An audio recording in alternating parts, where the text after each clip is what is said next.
How did Adora learn to love? Adora is the best on Etheria on helping and loving others, but loving herself is a different story. So, how does Adora learn to love? Hey Adora, how's it hanging?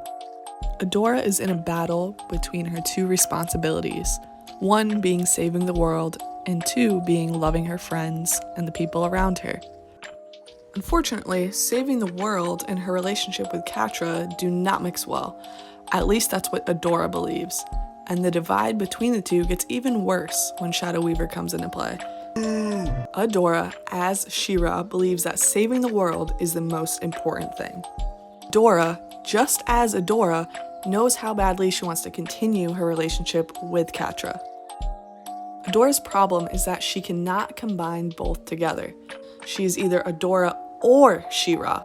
Think of it like She-ra is purely for work, beating bad guys, saving the world, doing She-ra things. And Adora is the one that is allowed to have friends, be happy, and have fun. In Adora's mind, she can't combine the two personas together. So Adora is having this internal conflict, knowing both saving the world is important, but so is Catra. Is that a mouse? What? Where? She thinks she needs to decide between the two, and this is why she can't transform into She-ra. Shadow Weaver makes this even harder for Adora by confirming that she cannot combine the two, and that Adora needs to be She-ra to save the world. She's not allowed to have any wants or desires of her own, she just needs to be She-ra so that she could save the world. I see you and Catra are close again. It's none of your business. But it is. If your emotions are blocking you from becoming She-ra, it's all of Etheria's business. She-ra is a being of pure magic. To unleash her full strength, you must be focused, clear-headed. But you're letting your emotions pull you in too many directions. Catra, she distracts you, confuses you. Haven't you hurt each other enough? The world needs you as She-ra right now, not Adora. And if She-ra can't stop Prime, then we are all doomed. So in that clip, Shadow Weaver basically gives Adora an ultimatum. She could either love Catra or save the world. She doesn't have a choice.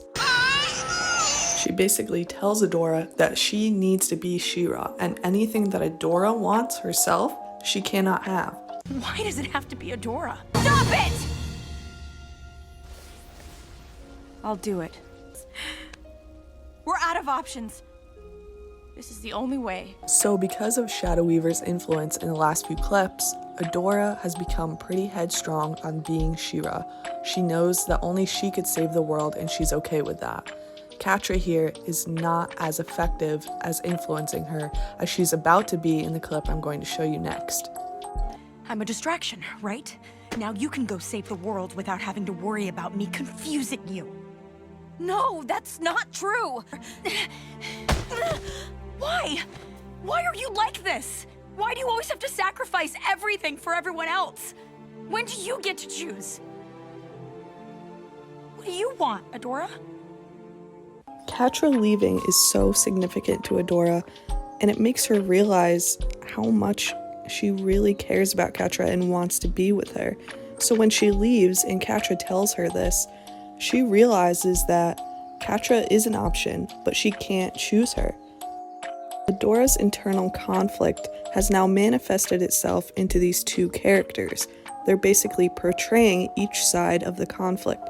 Shadow Weaver is saying, you have to be She-ra only to save the world.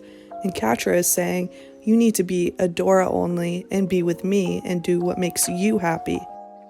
The problem with both Shadow Weaver and Catra is that they're not allowing Adora to have the other side, because what Adora really needs is a balance of the two, not one or the other. So it's actually Mara that gives Adora the advice that she actually needs. Adora's been battling this harsh internal conflict manifested by the characters of Catra and Shadow Weaver. Mara comes in acting as a tiebreaker, saying that you are allowed to want and your desires matter just as much as everybody else's. and that your destiny is not just what She-ra has to do to save the world. And you? What do you want when this is all over? It doesn't matter. I'm She-ra. This is what I'm supposed to do. You're worth more than what you can give to other people. You deserve love too. You're so close, Adora. So she gets this advice from Mara, and unfortunately it doesn't work as well as we would hope. She realizes she must sacrifice herself in order to save the world, and she's about to do it. It's not until the brink of death that she realizes her mistake. When she sees the future that she could have, and when she hears Catra's voice, it makes her realize how bad that she really wanted that. Adora!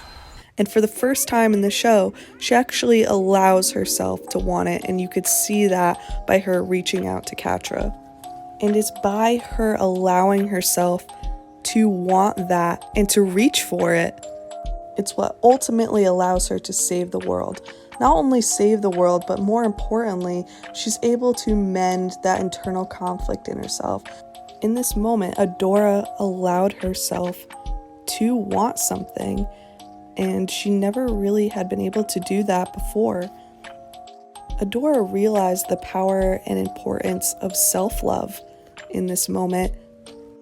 That love isn't something that you always need to give to others. Sometimes it's wanting somebody to love you and allowing somebody to love you. I love you too.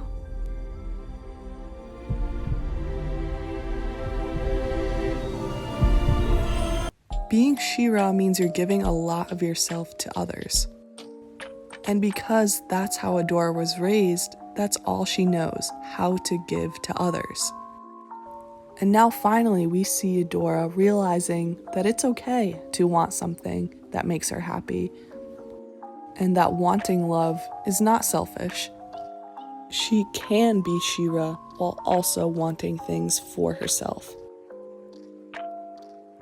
Thank you so much for watching this video. If you liked it, please leave a like, comment, and subscribe. This is the first video I did with a voiceover, so if anybody has any suggestions on how to make it better, let me know. Thank you.